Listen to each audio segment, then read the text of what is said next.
تو اس کے فہرست پہلے بنا لے بچے، پھر ان میں سے کسی ایک پر کیا کرے وہ تفصیل سے لکھے۔ تو جب وہ اپنے اس چیز کی فہرست بنا لیں گے اور جب اس چیز پر تفصیل سے کسی ایک پر لکھیں گے تو وہ خود بخود آزاد ہوں گے اور خود بخود ان کی دلچسپی بھی اس میں ہوگی لکھنے کے لیے۔ اگر وہی ہم کوئی اپنے طور پر کوئی ہم عنوان ان کو تجویز کر رہے ہیں تو ان کو بوریت بھی محسوس ہوگی اور صحیح سے لکھ بھی نہیں پائیں گے، اور اپنے ڈھنگ سے ان کو جس چیز کا من ہے وہ لکھیں گے، اس میں زیادہ ان کو دلچسپی بھی ہوگی اور ان کی تحریر بھی بہتر ہو جائے گی۔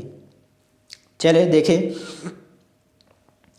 اس طرح بچے اپنے من کی رنگ برنگی باتیں لکھ سکتے ہیں اور بچوں میں لکھنے کی خواہش بڑھتی جائے گی اور تحریر کی سمجھ بنے گی۔ بالکل، اگر بچے کو لکھنے کے لیے آزادی دیا جائے اور بچے کو کہا جائے جو تم نے دیکھا ہے، جس ٹاپک تم لکھنا چاہ رہے ہو وہ لکھ ڈالو، تو بچوں کو لکھنے میں دلچسپی بھی ہوگی اور ہر روز ایک نہ ایک تحریر لکھنے کی کوشش کرے گا۔ اس طرح جب بچے اپنے من کی رنگ برنگی باتیں لکھنے لگیں گے تو بچوں میں کیا ہو جائے گی، لکھنے کی خواہش بھی بڑھ جائے گی اور تحریر کی سمجھ بھی بننے لگے گی۔ تو آپ بتائیں کہ آپ کو کلاس یہ کیسا لگا؟ شکریہ، جزاک اللہ۔